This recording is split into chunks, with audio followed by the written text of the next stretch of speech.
Now, talking of tax, the English Democrats think too much of what's paid in England is spent here in Scotland. In their London mayor election campaign, the English Democrats complain that a Scottish Raj of Labour ministers is discriminating against England in the way the UK is run. Here's their pitch to London voters in their latest party election broadcast. You may have recently read about the amount of money England pays to Scotland every year. This is a tartan tax bombshell Labour dropped on London. £13.5 billion. If your taxes goes to bankroll Scotland Every single year. But tartan taxes and privileges don't just affect the wealthy, but the young, the poor, the sick and the elderly. Why is it? Why is it? Why is it the students in Gordon Brown's constituency enjoy free tuition fees? but not students in London. Why is it that pensioners in Gordon Brown's Scottish constituency get free personal care? But not the pensioners living in London. Why is it that the sick in the Prime Minister's Scottish constituency receive 11 vital life-saving drugs, but not the sick in London? Why should the young, the poor, the sick and the elderly suffer because they live in London, not Scotland? Taxpayers in London give the Scots the equivalent of £2,500 each. Every year. And what have they given us in return? A mayor who belongs to a Scottish-run government, Gordon Armour-Wright Jock Brown, deep-fried Mars bars and iron brew. This Scottish Labour government rules over our capital with an iron fist and seeks to discriminate against all Londoners on the basis we live in England, not Scotland.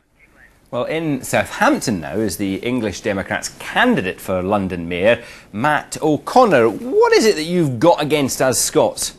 Good afternoon to you, Glenn. I've got nothing against the wonderful Scottish people. What we have got something against is our Scottish-run Labour government. We have a Scottish Prime Minister that nobody voted for, ruling the entire Union of the United Kingdom, yet he has virtually little or no say about what happens in his own constituency of Kirkcaldy and Cowden Beef.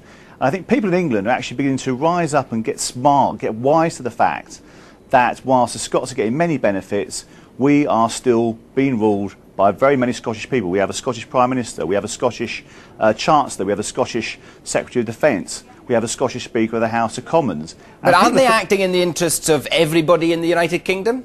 Well, if they were, I think Joel Barnett, who created the Barnett Formula, which has benefited Scotland, wouldn't be saying that the Barnett Formula should be scrapped. If that was the case, I actually think that the people of Berwick would have voted to stay in England. Instead, the people of Berwick, or obviously on the Scottish border, recently voted and said they'd be better off living in Scotland rather than living in England. But I think that isn't the reason, Matt O'Connor, isn't the reason for all the differences that you point out simply that we have a devolved Scottish government which inevitably has taken different decisions about how to spend public money? And you have just hit the nail on the head. We're not asking for more than Scotland. We're asking for the same as Scotland. I support Scottish independence. I'm pleased to see that 41% of Scottish people today were advocating independence, as I supported, or as my family supported in Ireland, Irish independence. I think the Scottish people and the English people should have a right to self-determination. And I fully applaud the fact you've got a Scottish Parliament. Okay, but let's just look at the money. Let me finish. Let's just look at the money, because well, let me just finish my point. Can I just finish my point here? Well, I want to talk about the money. It's a very important while we've got point time. here, because we don't have an English Parliament. You have a Scottish Parliament. No, I we understand want an that, English but I want to talk about well, the money. you don't actually. You never asked me the question. Well, so I just wanted to finish that point because it's a very important point that well, it we seems have to me an that English Parliament. your main and argument is balance about the and amount of money in the spent Union in of the Scotland United as Kingdom, and that was my compared point. with the amount of money spent in London. Now, it is clear from official figures that London enjoys higher spending than any other part of England, and by some calculations actually enjoys higher levels of public spending than any part of the UK. Isn't it London that is subsidised and not Scotland, Northern Ireland or elsewhere? Well, I think, as today's Sunday Times pointed out, many people will argue those figures are like quicksilver. It depends on whose figures you're looking at and what the case is. I will tell you one thing, though. I will tell you that 5 of the most deprived boroughs in the whole of the United Kingdom are actually in London. I will tell you that if you live in Gordon Brown's Scottish constituency, you will receive 11 vital life-saving drugs to treat lung cancer, brain tumours and Alzheimer's that you do not get if you live in London, that you get free tuition fees if you live in Scotland, that you do not get if you live in London, that you will get free personal care if you're a pensioner, that you do not get if you live in London, that you get discounted prescriptions if you live in Scotland but you do not live in London.